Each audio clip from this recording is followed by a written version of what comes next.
É um prazer estar aqui com vocês de novo. Era para nós termos nos encontrado na terça-feira à noite, às 21 horas, que é o encontro nosso, semanal aí das terças à noite. Mas nós não podemos fazer isso porque eu tive vários problemas naquele dia, dentre eles até a falta de luz aqui em casa. Então, nós estamos aqui hoje para falar sobre que tipo de violência foi cometida contra nós na infância e o que ela fez de nós. É um prazer falar com vocês. Meu nome é Luciana Santos, eu sou educadora e consultora parental, sou também advogada de carreira e de anos de profissão, sou também mãe do Miguel, de 3 anos e 3 meses. É um prazer estar aqui com vocês então para falar sobre esse tema que é tão importante, tão relevante para nós, um tema que tem tanta comoção social, porém às vezes é muito mal compreendido. Quando a gente vai entrar na profundidade da análise a respeito do que é violência, qual a sua extensão, que tipo de ato pode ser considerado como ato violento. Então hoje nós vamos falar aqui sobre isso, tá bom? Em primeiro lugar, eu quero lembrar que o nosso combinado de todos os nossos encontros. Como eu tenho dito aqui, o meu trabalho, tudo que eu falo, tudo que eu desenvolvo, os estudos, as análises que eu desenvolvo e as consultorias que eu dou também, elas são embasadas em princípios que regem um tipo de criação que eu escolhi, que é uma criação consciente, acolhedora e não violenta. Por que eu estou dizendo isso? Porque a partir disso, a gente vai guiar toda a nossa análise. Tudo que a gente vai falar aqui vai ter que se voltar para esses 3 princípios. Então a gente quer uma relação com os nossos filhos, acolhedora, respeitosa, consciente e não violenta. E falando sobre violência, o que a gente pode, então, aprofundar sobre isso, já que é um tema tão debatido, que tem tanta comoção, tanta mobilização social. Então, o que a gente pode falar além do que já é dito por aí? Então, eu quero trazer aqui uma reflexão a respeito da nossa infância, e atos, e ações, palavras, ações, gestos que foram realizados ou feitos pelos nossos pais e por quem cuidou de nós lá na infância e que às vezes não eram considerados naquela época como violência e que na verdade nos marcou e nos feriu. Então nós vamos falar aqui sobre esse tipo de violência. Antes de tudo, eu quero dizer o seguinte: todo ato de violência tem por trás alguém ferido. Todo ato de violência tem por trás alguém ferido. Alguém machucado, um adulto doente. Quando nós estamos falando de violência contra a criança, quanto maior a intensidade do ato de violência, maior é a dor, maior é a ferida daquele que comete a violência. Isso parece até um pouco, assim, se a gente for olhar pelo lado da psicopatia, talvez tenha outras abordagens, outras explicações. Mas eu prefiro seguir essa linha que acredita que aquele que fere, ele fere porque ele já foi ferido um dia. Porque de alguma forma ele aprendeu este caminho. De alguma forma ele aprendeu a fazer violência, cometer violência. Então, o que eu quero começar esta reflexão dizendo isso. Por trás de todo ato de violência tem alguém ferido. No caso dos adultos em relação às crianças, por trás de toda a violência cometida, há um adulto ferido, um adulto machucado, um adulto carente de afeto, carente de amor, carente de compreensão, acolhimento. Então, toda vez que a gente pensar dessa forma, a gente vai entender que a gente precisa acolher também a dor desse adulto que está por trás. O sofrimento que ele passa ou já passou e que ainda o marca e ainda guia as suas ações, as suas atitudes. Então, isso é muito importante para a gente também ter um olhar de compaixão com as pessoas que estão do outro lado da relação.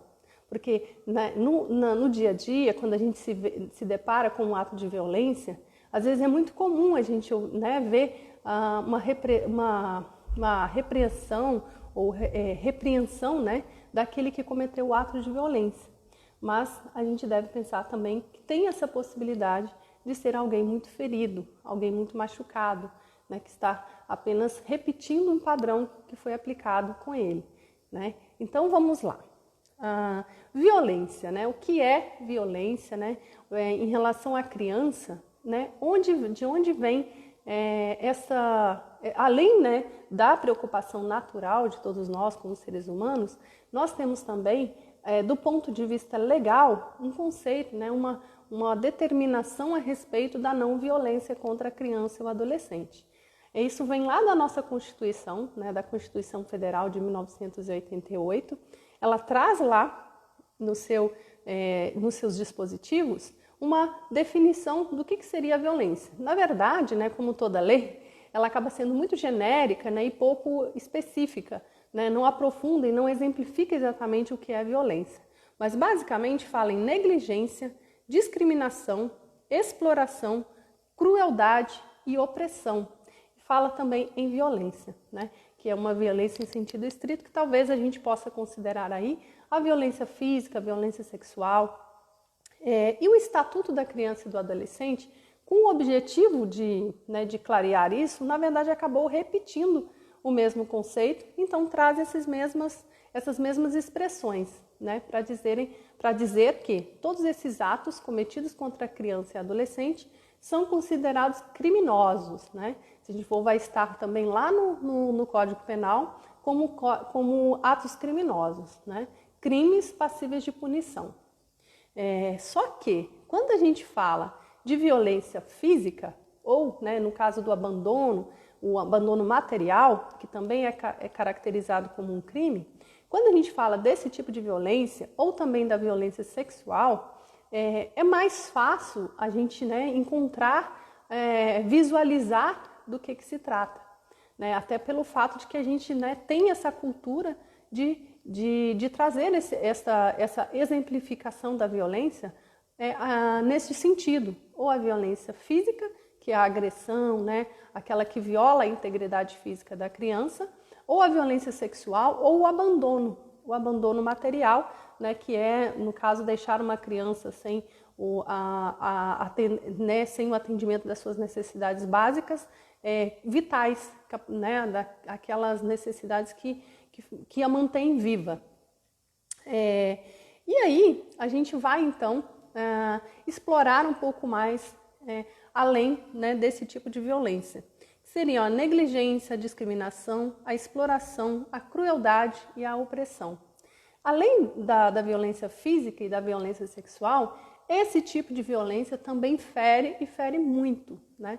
Fere muito. É capaz de deixar marcas para o resto da vida, é capaz de levar a efeitos, né, e resultados muito perigosos, muito, né, ruins para a criança, para a vida dela toda, né? Seja na infância, na adolescência e também na vida adulta. Então vamos lá, né? Violências, tipos de violência.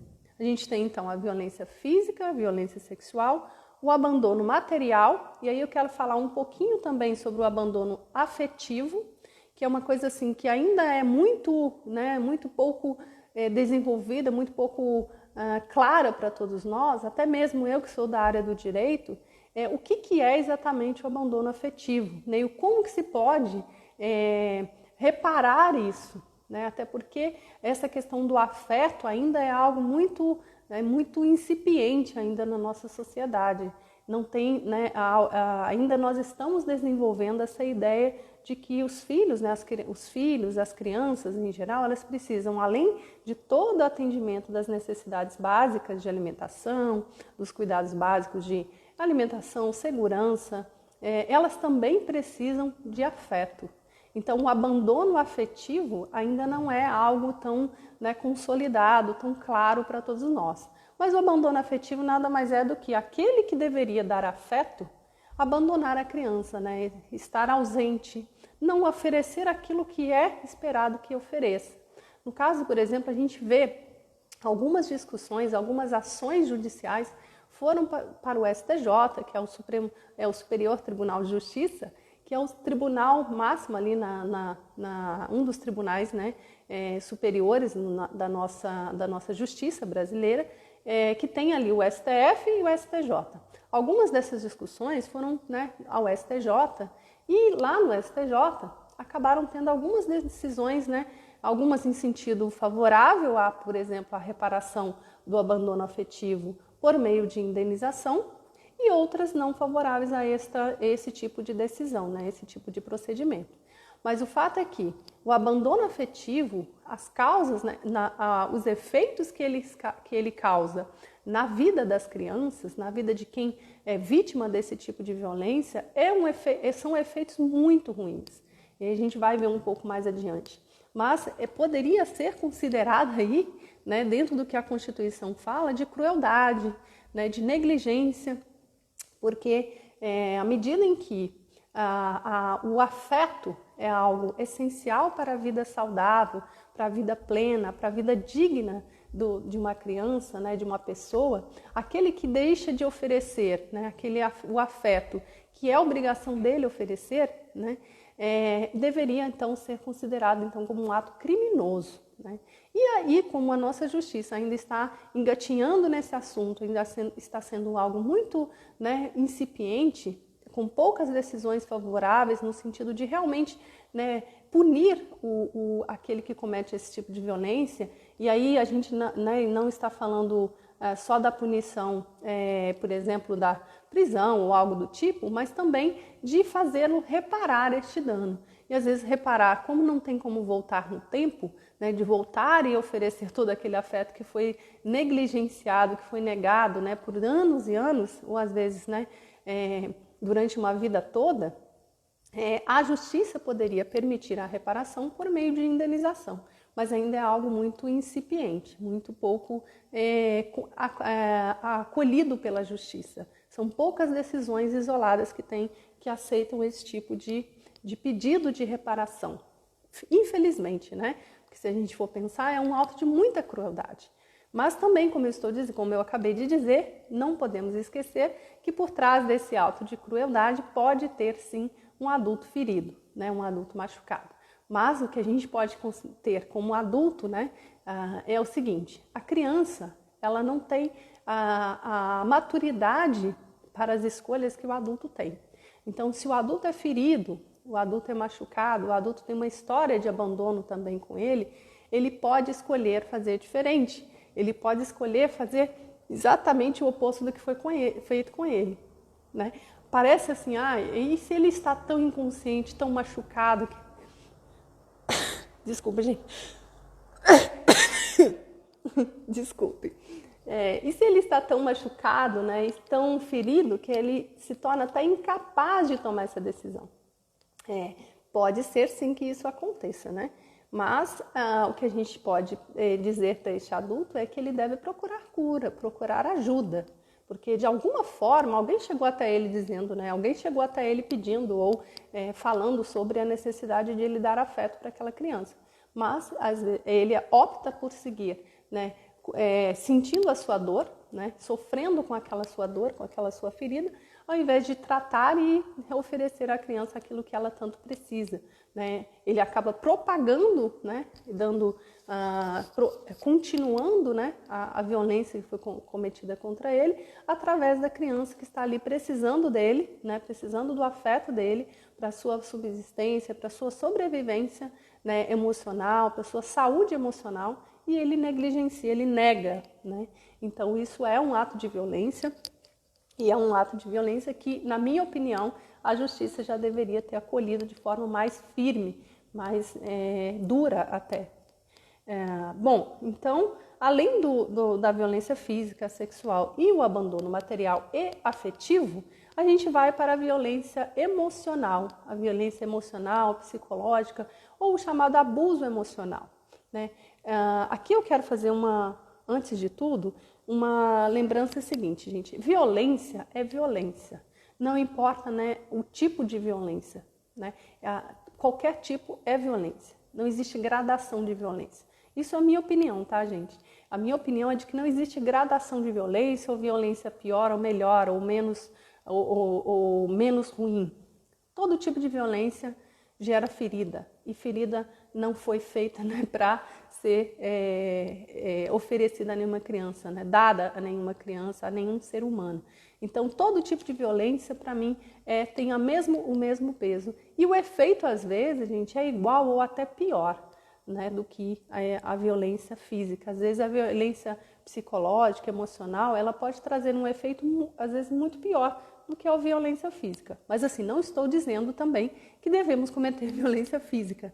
Estou apenas dizendo que as duas, se a gente for olhar as duas são iguais, ou até às vezes pode encontrar, né, um efeito pior na violência psicológica e emocional do que na violência física propriamente dita. Então, vamos lá para os tipos de violência psicológica e emocional. Aqui eu vou trazer apenas exemplos, tá, gente? Para facilitar o entendimento de quem está aí, né, no dia a dia, né, com as crianças, e às vezes acaba deixando escapar alguma coisa, né, por falta de conhecimento mesmo, por falta de se atentar para que aquilo é um ato que pode violar a criança de alguma forma, emocionalmente, psicologicamente.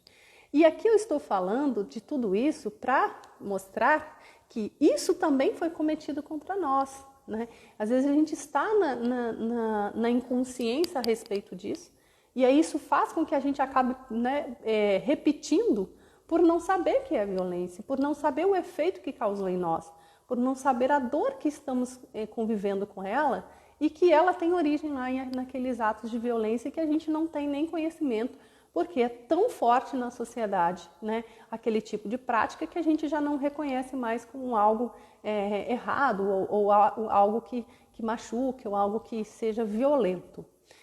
Então, vou falar alguns exemplos, né? São apenas exemplos. Oi, pessoal, tudo bem? Desculpem, eu não falei oi com ninguém. Me desculpe, tá? Henrique, Flávio, Isabela, Dani, Lu, obrigada, viu? Então, gente, vamos lá. Os tipos, né, alguns tipos de violência emocional e psicológica. Eu vou começar com um que é muito importante a gente ter, né, clareza sobre isso. Anulação, coisificação e rejeição da criança, por meio de palavras, ações ou omissões. Né? O que é anulação, coisificação e rejeição da criança? Vocês já viram, né? Já devem ter visto aquela, né? Quando os bebezinhos são bonitinhos, gorduchinhos, com bochecha fofinha, né? Com aquelas boquinhas sem dentes. Às vezes a gente acha muito bonitinho, né? Às vezes a gente vê ser tratado às vezes como um boneco, um bichinho de estimação, às vezes para alegrar, para satisfazer o prazer daqueles que, né, que optaram por ser pais e mães, o prazer de ter aquela sensação, mas às vezes muito sem compromisso com o que vem, né, além daquilo, além de só ser uma forma de se sentir bem. Coisificação, então, a gente vê nesse sentido, sabe? De tratar a criança como um bichinho de estimação. E às vezes a gente vê, por exemplo, no caso de adoção. Há poucos dias eu vi uma reportagem falando sobre adoção. Né? Muita gente, né, escolhe adotar, às vezes fala, o meu sonho é ser pai e mãe, o meu sonho, né? Às vezes eu não estou dizendo que não tenha esse sonho genuíno, mas não pode ser, né? A motivação para a gente adotar não pode ser só porque nós temos o sonho, sabe? É porque também existem crianças que precisam de adoção, precisam ser adotadas. Então, assim, a adoção é bonito ver que alguém escolhe ser pai e mãe, né, de forma consciente, vai lá e busca a adoção, mas também a gente deve ter o compromisso de pensar que não é só o meu sonho, não é só o meu desejo de ser mãe, de ser pai, que deve ser considerado, é a necessidade daquela criança, né, de ter um lar, de ter uma família, de ter um apoio, de ter alguém que a ame. Então, a adoção é algo muito sério. Oi, Zínia. Oi, Gi, tudo bem? Sejam bem-vindas. Estou falando hoje sobre a violência que foi cometida contra nós na infância e o que ela fez de nós, né? Agora estou falando sobre exemplos de situações que levam à violência emocional e psicológica, que muitas vezes a gente não reconhece ou não entende que isso pode causar um efeito ruim, porque está tão, né, forte na nossa sociedade, que são atos naturais, que não tem nada de mais com eles, e com ações, palavras, expressões, que a gente acaba não percebendo o quanto que nos fez mal e o quanto que também pode fazer mal para os nossos filhos se a gente repete para as crianças, né, com quem a gente tem contato. Então é esse o tema de hoje, é porque esta live era para ter sido na terça-feira e acabou não sendo. Então, a coisificação da criança, né, tratar a criança como um bichinho de estimação, a anulação e a rejeição. Porque às vezes a gente faz o seguinte, né? O meu lema, né? A minha bandeira é a bandeira da criança com voz. Que é o quê? É a criança ser percebida, ser notada, ela ter espaço, ela ser aceita como ela é, como ela veio, né? Se ela veio com um temperamento, né, X ou Y, é assim que ela tem que ser aceita. Não podemos tratar a criança diferente porque nós queríamos que ela fosse diferente. É assim que ela é. Então a gente precisa aceitar a criança como ela é. Já viu aquelas situações em que a criança às vezes é um pouco mais agitada e a gente está o tempo inteiro querendo que ela não seja agitada? A gente está o tempo inteiro falando para ela, você agita demais, você, né? Parece que a gente quer que a criança não seja o que ela é. A gente quer anular a criança. Ou às vezes a gente não dá espaço para nada, não tem espaço para voz, não tem espaço para querer, né? A gente foi criado de uma forma que realmente a gente não tinha espaço para nada. A gente era realmente anulado. A gente era uma forma de perpetuação da espécie e às vezes, né, numa determinada época era uma forma às vezes de até aumentar ali a força, os braços para trabalhar, né, a força de trabalho dentro de casa, mas a gente não era considerado como ser pleno. Então, a anulação da criança é algo muito sério, é muito grave, e isso é um tipo de violência e traz efeitos muito ruins.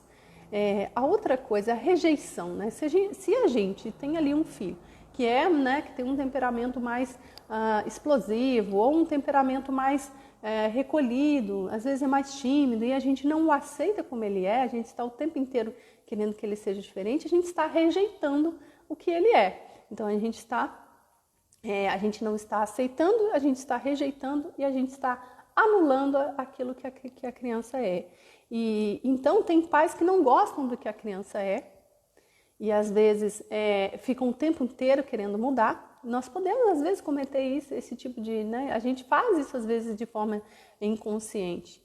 Comparação e rotulação. A comparação é algo muito ruim.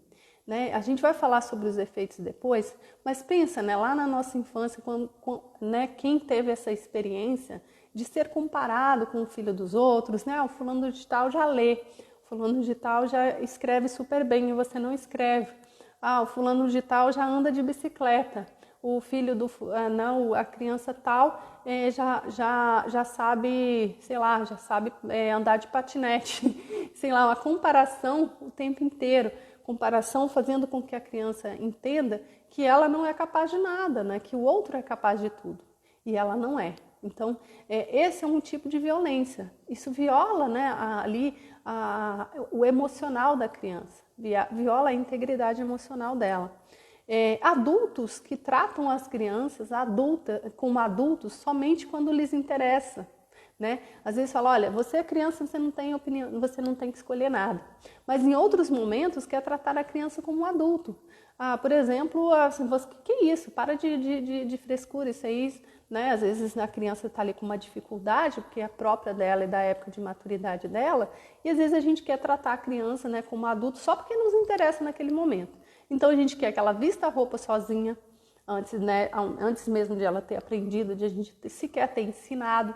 A gente quer que ela não suje a mesa quando ela está comendo e às vezes ela vai sujar porque ela não tem habilidade ainda para manusear os talheres. A gente quer tratar a criança como adulto quando a gente quer que ela entenda as coisas que a gente fala e às vezes ela não entende porque é muito complexo. Então a gente quer tratar a criança como adulto somente quando nos interessa. Isso também é um tipo de violência, é uma forma de anulação da criança. Usar a criança, né? Tem famílias que às vezes casais que se separam, que usam a criança, né? Usam a criança, um usa para ferir o outro, né? Para provocar o outro, para conseguir alguma coisa com o outro. Né? Às vezes casais que que usam a criança para ferir os avós. E assim vai, né? Assim por diante. Então, usar a criança para qualquer tipo de coisa, né, que deveria ser alguma coisa que o adulto fosse buscar por si próprio, ele usar a criança para facilitar o caminho, né? Isso é uma forma de violência. Isso pode machucar a criança. E alienação parental. O que é alienação parental? dos pais, né, ficar o tempo todo falando mal do outro, né, tentando anular a figura do outro, né, quer ele seja presente ou não, isso é alienação parental. E isso faz o que com a criança, né? Isso, né, quando a gente está praticando alienação parental, considerando que a criança é 50% nosso e 50% do outro, em termos de formação da criança, a gente está dizendo para a criança que tudo aquilo que é naqueles 50% que correspondem ao que é do outro, é ruim para nós. Nós estamos negando tudo isso, nós estamos, às vezes, né, rejeitando tudo isso. Então, isso violenta a criança também. Isso não é só um ato de violência, um ato ilegal contra o outro. É um ato de violência contra a criança também. É muito triste esse abuso com relação às crianças. Sim, Gi, é realmente muito triste mesmo, né? Os efeitos são muito ruins. No caso da rotulação, até outro dia eu comentei, eu falei numa live com a Fernanda, a gente estava falando sobre isso porque às vezes a gente pensa que os rótulos são apenas os rótulos negativos, né? Rotular uma criança é a gente, né, primeiro que ninguém é só uma coisa, né? A gente é um monte de coisas ao mesmo tempo. A gente é bravo, mas também a gente é manso. A gente é briguento, mas também a gente é pacífico. A gente é ágil, mas também a gente é lento. A gente é agitado, mas também é calmo. Também isso, né, depende do momento, da circunstância, de uma série de coisas. Então a gente não é uma coisa só. E quando a gente rotula as crianças, né, seja com um rótulo que a gente pensa que é positivo, né, ou negativo, a gente está escravizando a criança, né, dentro daquele rótulo que a gente cria para ela, impedindo que ela viva várias outras versões dela mesma, né, que ela possa experimentar outras versões para que ela se encontre, né, dentro daquilo que ela experimentar, aquilo que mais se acomoda dentro dela. E que ela também, se ela quiser, ela pode ser tudo que, né, ela pode ser, né, qualquer coisa, porque vai ser aceito por nós. Isso que é a mensagem que a gente deve passar. Mas quando a gente rotula, a gente está, né, limitando a criança àquilo que a gente está falando, aquilo que a gente escolheu por meio da nossa bagagem, rotulando ela, né, delimitando o espaço de ser dela, né? Ela que pode ser um ser muito mais amplo, ela acaba se limitando, se restringindo àquilo que a gente fala por amor a nós, né? Por lealdade a nós, por até solidariedade conosco. E outro tipo de violência também, que é até muito comum, né, nessa educação tradicional que a gente vê, que é a relação de poder, domínio e controle. Relação de poder, domínio e controle basicamente define o que é a educação tradicional, que é exatamente a educação que nós, né, recebemos, nós da nossa geração aí, tem 40 anos, eu falo, acredito que para a maioria das pessoas que são dessa geração, esse tipo de criação é a criação que nós recebemos. Domínio, poder, né, e controle, né? Os adultos querem dominar a criança, controlar e estabelecer poder sobre ela. Quando a gente quer obediência cega, a gente não quer que a criança nos conteste, a gente não quer ter que explicar nada, a nossa resposta sempre é assim porque é assim porque eu estou mandando, a gente está violentando a criança, é um tipo de violência, porque a gente está anulando, né? A gente está deixando a criança, deixando de dar espaço para a criança ser alguém, para ela ter voz nessa relação, para ela ter espaço. Então é uma forma de violência e tem efeitos também, e efeitos que depois nós mesmos vamos reclamar deles, né? Então a gente está plantando algo que depois lá na frente a gente vai colher e a gente pode sofrer, inclusive, as consequências, né, na nossa pele a respeito disso. Deixa eu ver aqui, a Lidiane, Refúgio Materno também entrou. Obrigada, gente.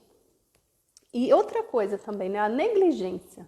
Negligência, quando a gente fala assim, a gente está deixando uma criação que tem domínio, que tem essa relação de poder, de controle do adulto para com a criança, a gente costuma ver aí as pessoas entenderem que a gente vai para o outro oposto, que é o lugar em que a criança acaba sendo responsável por ela mesma, né? A gente tira de nós toda a responsabilidade porque a gente não quer controlar, a gente não quer ter poder sobre a criança e não quer ter domínio sobre ela. A gente escolheu, né, um caminho diferente. Mas esse caminho também não pode ir para o extremo oposto de a gente abandonar a criança à própria sorte.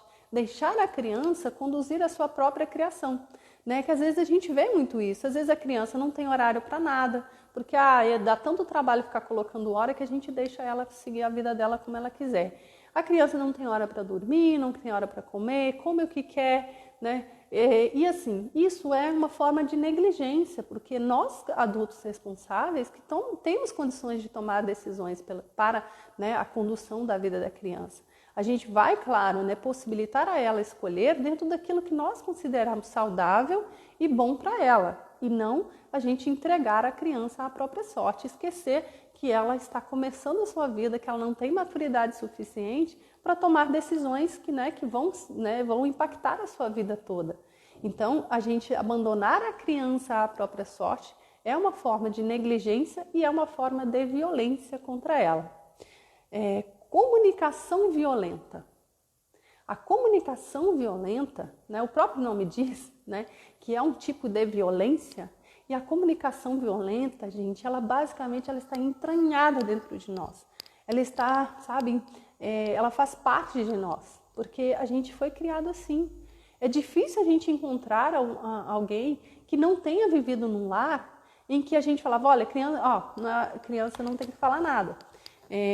Muito obrigada, com licença, por favor. Isso é o mínimo, sabe? É o mínimo que a gente aprendia. E olhe lá, né? Isso, olhe lá. Aquelas famosas palavrinhas mágicas que a gente ouve muito aí, que parece ser uma forma de ser menos violento. Mas às vezes não. A gente é violento quando a gente às vezes não considera a necessidade do outro e a nossa necessidade também na relação. Então, por exemplo, se a gente tá ali, a criança às vezes não quer comer determinada coisa e a gente fala, não, criança tem que comer, não tem que escolher o que come. Isso é uma forma de comunicação violenta. A gente primeiro não está, a forma é ríspida de falar, o conteúdo da fala é ríspido e a gente não está se importando com a necessidade da criança ali por trás. A gente está se importando apenas com a nossa, nem com a nossa necessidade a gente está se importando, porque a gente nem está nomeando ela, a gente não está dando nem à criança a oportunidade de saber por que para nós é tão importante que ela coma aquilo que a gente fez, né? E será que isso de fato é importante? Então, a comunicação violenta ela está impregnada em nós. Eu me lembro que assim, eu tive muita dificuldade para desenvolver a capacidade de expressar as minhas necessidades. Foi muito difícil para mim aprender isso. Até hoje eu tenho muita dificuldade nas minhas relações, às vezes mais íntimas, família, amigos mais íntimos e tudo, superiores, chefes e tudo. Eu sempre tive muita dificuldade de expressar as minhas necessidades. E às vezes acabava saindo meio que atabalhoado, às vezes no limite já não conseguia mais sufocar, aquela coisa sufocada dentro de mim e saía de qualquer jeito. Porque eu não tive essa educação, eu não fui formada para isso, eu não fui, não foi desenvolvida em mim a capacidade de me comunicar de forma não violenta, de me comunicar de forma que não viole a mim mesma, de que eu não deixe de considerar as minhas próprias necessidades na minha comunicação. Então, a comunicação violenta, ela é uma forma de violência, uma violência muito cruel, e cruel até pelo fato de que a gente já nem sente que está sendo, que está sendo violentado. Às vezes a gente está tão acostumado com um tipo de comunicação assim que a gente nem sente. Outro dia eu estava aqui no meu prédio brincando com o Miguel ali embaixo no parquinho. E eu vi assim, um avô muito querido, um avô que cuida da criança, parece que porque os pais estão trabalhando em home office, e o avô estava brincando com a criança, e aí ele falava assim, ô, seu saco de batata, olha aí, vai cair não, aí não vai cair aí, olha aí, ó, se você não está enxergando aí, menininho pequenininho que ainda nem falava. Então assim, o jeito dele ele estava expressando na verdade amor e cuidado, mas olha a forma como ele estava falando, Assim, isso para a criança ela aprende, porque afinal de contas é um avô querido que dá carinho para ele. Então, porque nós fomos, nós aprendemos assim. E a gente vê o tempo inteiro isso. E a gente vê, às vezes nos causa até uma certa estranheza, nos causa incômodo, mas a gente ainda não, né, às vezes não consegue nem sair desse padrão também, porque é muito forte dentro de nós. Outro tipo de violência emocional e psicológica, a repressão, opressão, menosprezo e ridicularização das emoções e sentimentos. Né? Quem de nós, né, lá na infância, não ouviu aquela expressão, tá chorando, tá chorando por nada, está com raiva por nada, você está dando um piti por nada, homem não chora, esse tipo de frase, homem não chora, você cresce porque você já não é bebê, então você não tem que ficar chorando o tempo inteiro. Esse tipo de frase, isso era uma forma de ridicularizar a dor ali que estava sendo sentida, menosprezar e oprimir e reprimir, né? Porque na medida em que a gente fala, olha, você está chorando por nada, ou você, né, está fazendo cena, ou você está sentindo raiva por nada, isso é um absurdo, isso é uma bobagem, deixa isso para lá. Isso a gente está menosprezando, a gente não está se preocupando com o que está por trás daquilo. Às vezes, inclusive, não tem nada a ver com a coisa, né, que está ali sendo vista. Às vezes tem algo, né, por trás, uma carência, uma necessidade de atenção, né, uma necessidade de ter a presença do adulto, a confirmação do amor do adulto. Oi, Elisa, tudo bem?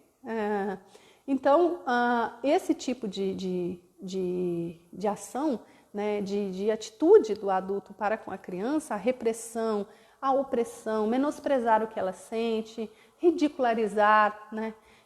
Eu me lembro, eu cresci no interior de Minas Gerais. E eu não sei se aqui tem alguém do interior de Minas Gerais, mas pelo menos lá na minha região, era muito comum, às vezes as pessoas, ainda tá, gente? Eu falo era, mas ainda é muito comum as pessoas rirem muito das crianças pelas limitações delas, né? Às vezes ri porque às vezes ela não consegue andar direito, ri porque às vezes ela tenta pegar uma coisa e cai, e isso às vezes ri porque ela está chorando às vezes por uma coisa, né, que ali não faz sentido para quem está olhando.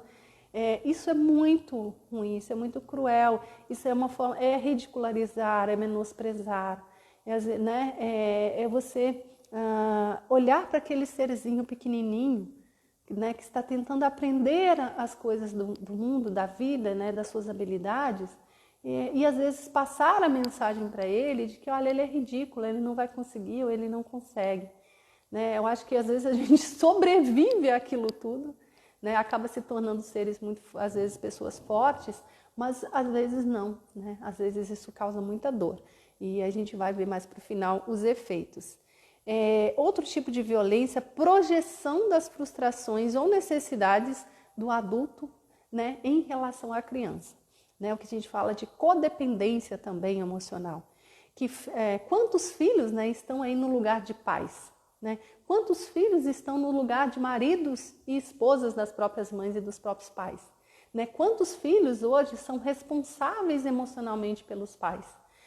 Até como mãe solo, tá, gente? Eu tomei muito cuidado, né? Eu procuro sempre tomar muito cuidado. Eu fui fazer terapia, né? Assim que o Miguel nasceu, eu fui fazer terapia, eu fui estudar, né? Acabei chegando, né, a esse ponto de mudar de profissão, né? De deixar a advocacia, porque realmente eu fiz um mergulho muito profundo em autoconhecimento, em tratamento das minhas dores, porque eu não queria, né? Eu sabia do risco que eu teria de projetar no Miguel as minhas frustrações, principalmente com relação a essa questão da maternidade solo, porque eu sempre tive o sonho, né, de ter aquela família margarina, do papai, mamãe e filhos. Então eu tinha muito medo, muito receio de projetar nele as minhas frustrações, as minhas necessidades. E às vezes, né, mesmo tomando muito cuidado, às vezes, né, acaba escapando alguma coisa, né? Por exemplo, a gente vê assim, filhos no lugar de maridos, né, das mães. Às vezes a mãe, né, às vezes está, né, solitária, né, e não tem o filho, que às vezes, né, sufoca o filho pedindo, né, que ele supra a necessidade dela de amor e de afeto que ela deve, né, que ela gostaria de ter de um parceiro, de um companheiro, de um marido, de um namorado ou noivo, qualquer coisa do tipo, mas acaba que a criança vira ali o marido da mãe. Isso pode se estender ao longo da vida toda, né? Eu vejo muitos adultos assim, né? Às vezes, principalmente acontece com os filhos únicos, mas também não só com eles. Às vezes um dos filhos acaba sendo escolhido para ser quem vai suprir as necessidades da mãe. Uma vez eu estava numa sessão de terapia com a minha psicóloga e ela estava me falando sobre uma mãe que eu acho que já tem por volta dos 70 anos e que ela atende o filho, né? A psicóloga ela atende o filho daquela mãe e o filho tem muita raiva da mãe, muita raiva. Não é uma raiva assim porque ele é mau, não. É uma raiva porque ele fala que a mãe fica o tempo inteiro dizendo: ah, eu fico aqui sozinha, vocês não, né, não se importam comigo. Eu fiz de tudo, eu deixei minha vida para cuidar de vocês e vocês, né, vocês me deixam aqui largada, sozinha.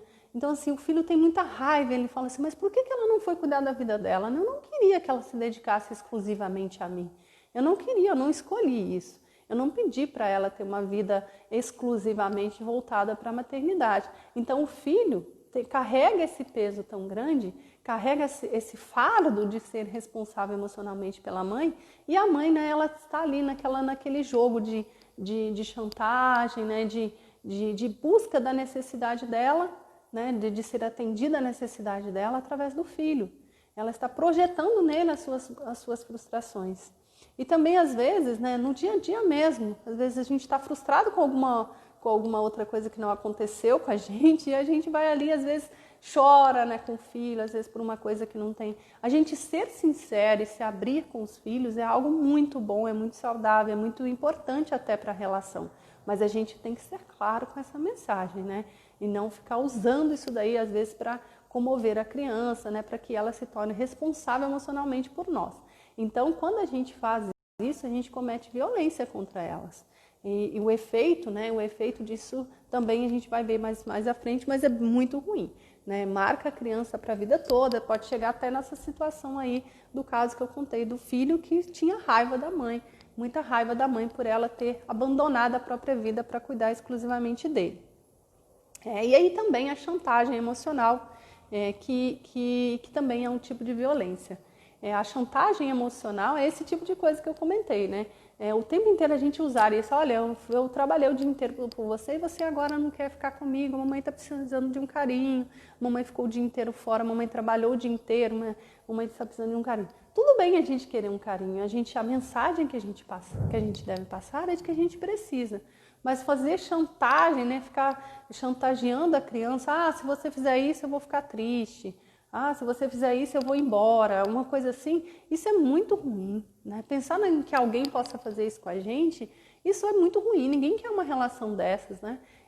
Às vezes a criança, se ela pudesse, ela até sairia dessa relação, mas ela não pode, porque ela tem, né, uma série de questões que a liga a essa pessoa que conduz a criação dela. Dentre elas a necessidade, né, própria de uma criança. Outro tipo de violência que pode ser cometida pelos pais, pela família, é o bullying. Às vezes a gente pensa que o bullying acontece só lá fora, mas às vezes não, às vezes ele está dentro de casa mesmo. O bullying pode acontecer, por exemplo, nessa situação. Como eu comentei, eu estava vendo ali o avô na relação dele com a criança, um avô muito querido, né, muito amoroso, deu para perceber, eu já vejo ele ali cuidando da criança. E eu vejo, ele repete muito esse tipo de coisa, né? Ele tem ali um jeito carinhoso de chamar um netinho de saco de batata, de seu molenga. E também ele falou uma outra expressão outro dia, que até me chamou, eu fiquei meio assim, né? Achei meio ruim na hora, né? Assim, queria até comentar com ele, mas não comentei porque, né, a gente tem que respeitar ali a história de cada um também. Ele estava conversando com a criança: seu palhaço, vem aqui, você, né, caiu de novo, nossa, você só está caindo, você só cai, levanta aí seu saco de batata. Então, assim, é bullying, sabe? Você tá torturando a criança, né? Você está cometendo bullying dentro de casa, né? Isso em várias outras circunstâncias também pode acontecer. Então, o bullying não acontece só lá fora, ele acontece também dentro de casa. E o efeito do bullying lá fora ou dentro de casa semelhante ou às vezes até pior dentro de casa mesmo, né? Por causa exatamente de ser de alguém que que tem uma relação de amor, de afeto. E por último eu quero falar aqui, na verdade tem muitos outros exemplos, mas eu quero falar aqui do excesso de exigência, excesso de críticas, censura, né? O excesso de exigência, né? Tem aí os tipos de mães, né? A gente fala assim, tem vários tipos de mães, né? Tem aquelas mães que tem problemas com autoestima e ela não se considera boa o suficiente em nada e às vezes, né, acaba passando isso para a criança. Mas também tem aquela que se considera boa demais em tudo e aí tudo que ela faz, né, tudo que a criança faz não está bom, sempre pode ser melhor. O excesso de críticas, né? Sempre olhar pelo lado negativo. Às vezes a criança, né, está tentando aprender uma habilidade nova e ao invés de a gente, né, dar um encorajamento, ajudá-la a acreditar que ela é capaz de adquirir aquela nova habilidade, a gente, ao invés de fazer isso, a gente critica, a gente coloca peso naquilo tudo, naquele aprendizado. O excesso de exigência leva a criança, às vezes, para desistir de aprender. Né? E a censura o tempo todo, né? Censurar a criança, às vezes, lá vai você de novo, né? Falando assim com seus amigos, lá vai você de novo falar isso, lá vai você, né? Você vai brigar de novo com seus amigos, olha, já cansei de ver você brigando com seus amigos, nunca ninguém tá bom para você. Então, assim, é um tipo de coisa que não ajuda em nada a criança, né? Apenas reforça, né, às vezes aquela dificuldade que ela está tendo ali de relacionamento, né, às vezes com ela mesma, às vezes uma carência dela com ela mesma. Então, todos esses tipos de violência são apenas exemplos, tá, gente? Então, todos esses tipos de violência são violências emocionais, violências psicológicas. E aí elas trazem, por que eu estou falando aqui desse tipo de violência? Porque esse tipo de violência gera crenças, né? Gera crenças a respeito das pessoas, a respeito da vida, a respeito do mundo, das relações. Porque elas são silenciosas, né? Esse tipo de violência é uma violência silenciosa. Ninguém vai chamar a polícia, né, se escutar um avô chamando o netinho de molenga, de seu molenga. Ninguém vai chamar a polícia por causa disso. Ninguém vai chamar a polícia por ver uma mãe exigindo, né, perfeição no seu filho, comparando seu filho com o filho do vizinho, né, comparando sua criança o tempo todo com outra. Então é uma violência silenciosa que se perpetua às vezes por anos e acaba gerando muita ferida, né? Muita ferida nessa criança, no adulto que ela vai se tornar. Porque ela gera crenças e também gera e passa, né, algumas mensagens, né, através dessas falas, desses gestos, dessas posturas, elas passam mensagens que a criança, né, recebe e cria ali algumas crenças, cria conceitos a respeito da vida, das relações, né? E isso é a grande preocupação. É por isso que eu me preocupo tanto com esse tipo de coisa. Porque, né, como eu sou vítima disso, né, todos nós acreditamos que, né, todos nós somos. Tenho certeza que meu filho também é em algum momento, né, seja por mim ou seja por outras pessoas, porque a gente falha, né, a gente não é perfeito, a gente não está o tempo todo, 100% do tempo atento, né, deveríamos, mas não estamos. Então, que tipo, né, de crença, né, geram em nós essas atitudes, né, essas ações, essas falas, esse tipo de violência? Aqui, né, relembrando que a gente fala assim, ó, violência emocional pode ser tão ou mais forte, mais grave, mais marcante do que a violência física, a violência sexual. Pode ser igual, né? Pode ser igual ou até mais forte, mais intenso, mais profunda a marca que ela deixa.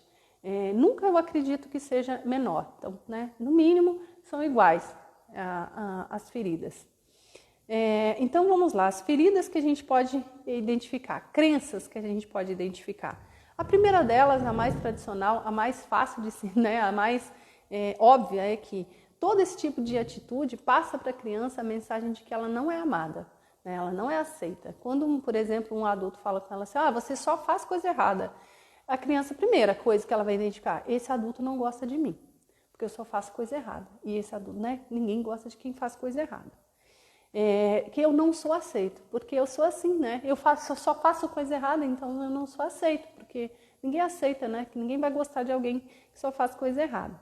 Então, eu não sou amado, eu também não mereço amor, porque se eu faço só coisa errada, eu só, por exemplo, no caso da criança que eu comentei, que às vezes tem dificuldade com relacionamentos, acaba, né, espantando os amiguinhos. Né? Eu não sou amado. Primeiro, para começar, minha mãe não me ama. E também eu vejo que meus amigos não me amam porque eles vão embora. E outra coisa, né? A crença de incapacidade. A criança que é comparada o tempo inteiro com uma outra, gera nela a crença de incapacidade. Né? Ela pensa o seguinte, eu não consigo. Né? Minha mãe está falando ali que o fulano conseguiu, ela está vendo que eu não consigo. Então, eu não consigo de fato. Né? A minha mãe, o meu pai, né? E a criança, ela cria a crença de que ela depende de alguém, né, para se sentir amada. Porque ela não se ama, ela não desenvolve amor próprio. Ela não cria esse amor por si mesma. Porque quem mais deveria amá-la, né, quem ela mais admira e quem mais ela ama, né, está negando para ela, está negando o amor para ela. Está dizendo para ela que ela não merece amor. Então, ela precisa do outro para se sentir completa, para se sentir amada. Então, essas crenças, né, elas estão todas relacionadas a essas coisas aí que são ditas de forma, às vezes, né, muito, muito espontânea, muito naturais. Ela pode entender também que amor é submissão. No caso da pessoa que é muito controladora com os filhos, né, que estabelece essa relação de muito poder, ela pode desenvolver a crença de que amor é submissão. Porque, afinal de contas, a minha mãe me ama tanto e eu tenho que ser submisso a ela. Então, amor é isso, né? Amor é submeter o outro, ou então amor é se submeter. Né? Ela pode ser ou muito submissa, ou ela ir para o extremo oposto de ser alguém que, né, que é o opressor de alguém. Ela pode ser vítima ou cometer, né, esse mesmo tipo de violência adiante. Ela pode entender, desenvolver a crença de que amor está ligado à violência, né? Que machucar o outro, machucar aquele que a gente ama, é algo natural. Ela pode desenvolver essa crença. Então, na vida adulta, quando ela for se relacionar com outras pessoas, ela pode, primeiro, aceitar relacionamentos abusivos, que ferem, né, que a ferem, ou ela também pode ter relacionamentos abusivos, porque ela tem essa crença de que ela pode ferir quem ela ama. Então, das duas formas aí é muito ruim. Ela pode ser a vítima do abuso ou ela pode ser quem abuse, né? Porque ela entendeu dessa forma, que se ela é amada, ela pode ser ferida. E se ela ama, ela pode ferir. Então, essas crenças vão formar quem a pessoa é, quem nós somos. Por isso que eu falei, o título da live, né, dessa live era: qual tipo de violência foi cometida contra nós e o que foi feito de nós? Então, quais os efeitos, né? Quais os efeitos que esse tipo de violência emocional, psicológica, silenciosa, né, e às vezes muito aceita na sociedade, qual tipo de efeitos essa violência gera? Ansiedade, depressão, né, baixa autoestima, sintoma de estresse nas situações pós-traumáticas. Né? Por exemplo, a criança que foi submetida a uma criação muito repressiva, ela pode gerar aí um problema de autoestima, né? de depressão também, principalmente quando passa para a fase da adolescência. Porque a criança, né, existe depressão também na infância, mas isso vai se intensificar mais na adolescência. E na vida adulta, né, pode se estender aí durante toda a sua vida adulta. A pessoa que tem dificuldade de, nas situações de estresse, se recompor, se restabelecer, por exemplo, nas situações de perda de parente, perda de quem ela ama, ela é tão dependente do amor do outro, tão dependente daquela pessoa que ela ama, que ela não consegue, né, superar a perda, porque é como se perdesse uma parte dela. E de fato, às vezes tem certas perdas que são assim mesmo, né? Mas a gente, né, se a gente, né, tem desenvolvido em nós a capacidade de se recuperar e de se reerguer e restabelecer, a gente vai conseguir. Agora, quem foi às vezes criado de forma repressora, opressora, né, com palavras às vezes de críticas muito excessivas, exigência excessiva, né, vai ter dificuldade com isso. Tendência suicida, né, tendência suicida às vezes ali na adolescência, até na fase da infância mesmo, a gente tem visto muito isso, né, de crianças suicidas, de adolescentes suicidas e adultos também, porque é tanta opressão e aquilo fica tão misturado, o amor, né, se mistura tanto com violência que ela não consegue amar a própria vida, não consegue se amar ao ponto de saber que cometer o suicídio é um ato de violência muito grande contra ela, né, retirar algo muito valioso dela, ela não tem nem amor a isso, né? Então, isso acaba acontecendo também. E no outro lado, também pode se desenvolver rigidez excessiva, excesso de controle, arrogância, né? A pessoa que foi vítima de excesso de controle, de rigidez e excesso de exigência, ela tende a repetir a mesma coisa. Ou ela pode ir para o extremo oposto, né? De ter sofrido tanto com isso, de ser uma pessoa que não tem voz, que não se importa com a própria necessidade, né? Ser tão flexível com as coisas que às vezes deixa o outro abusar de si, né, dela mesma. E frieza, né? Frieza. Imagina, né, alguém que está ali numa relação em que não há afeto sendo manifestado na fala, na comunicação. Ela desenvolve frieza, porque ela, né, para que ela vai se arriscar a demonstrar os seus sentimentos se ela, né, é tão reprimida quando ela manifesta? Então, a criança que é, por exemplo, reprimida demais nas suas emoções, ela pode se tornar uma pessoa muito fria. Ela pode se tornar alguém que, né, que às vezes um de fora fala assim, nossa, que ser humano frio, né? Parece que aquela pessoa não tem coração. Ela já teve um dia, e no fundo, na verdade, ela tem. Só que ela aprendeu que para sobreviver ela precisa ser fria. Ela precisa, né, ocultar e às vezes matar o próprio sentimento lá na origem para que ela não sofra, para que ela sobreviva, né, a toda essa situação de exposição à violência que ela sofreu.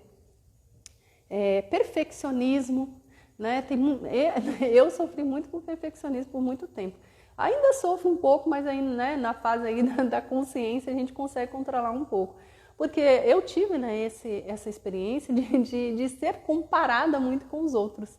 Então, se eu sou comparada o tempo inteiro com alguém, e às vezes, né, eu posso desenvolver, né, uma perda de autoestima, que foi, né, o que acabou acontecendo comigo, mas também posso, né, desenvolver o perfeccionismo, porque às vezes eu não quero contrariar aquele outro que está esperando tanto de mim, e aí eu né, fico me exigindo cada vez mais e mais perfeição. Isso pode travar uma pessoa, né? Pode travar uma pessoa, né, diante das escolhas de profissão, na hora de escolher profissão, na hora de executar tarefas, porque a pessoa é tão perfeccionista, ela tem tanto medo de falhar e frustrar aquelas pessoas, né, que esperam dela alguma coisa, né, algum resultado X ou Y, que ela prefere não tentar. Então, muitos adultos, né, acabam tendo esse tipo Às vezes a gente vê adultos que a gente fala assim, né, fulano de tal não dá em nada na vida, né, fulano de tal não consegue escolher uma profissão, vive pulando de galho em galho, vive mudando de profissão. Às vezes ele não consegue porque ele tem dentro dele a crença de que ele é incapaz, ou a crença de que qualquer coisa que ele fizer vai ficar mal feito porque outra pessoa faz melhor do que ele. Então foi falado isso para ele o tempo todo lá na infância. Ele foi comparado o tempo todo com alguém, né? Então agora, né, ele só está repetindo isso, só está confirmando isso. Bom, aí por aí vai, né? Dificuldade de escolher profissão, dificuldade de se relacionar, relacionamentos abusivos, tanto sendo abusador ou quem abuse, né? Quem abusa ou quem é abusado.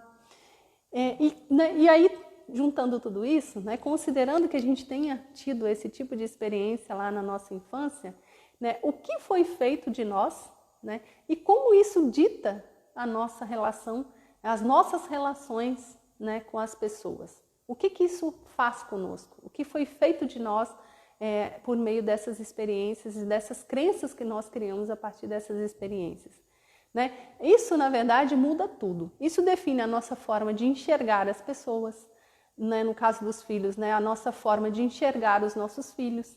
Às vezes a gente repete com os filhos, né? Sendo exigentes com eles.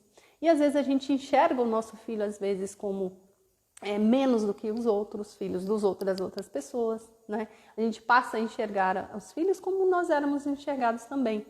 E às vezes a gente nem quer, tá? Na verdade a gente não quer, às vezes, né? Algo que machucou tanta gente, por que a gente vai querer, né, fazer? Mas é no subconsciente, nós aprendemos esse caminho cerebral.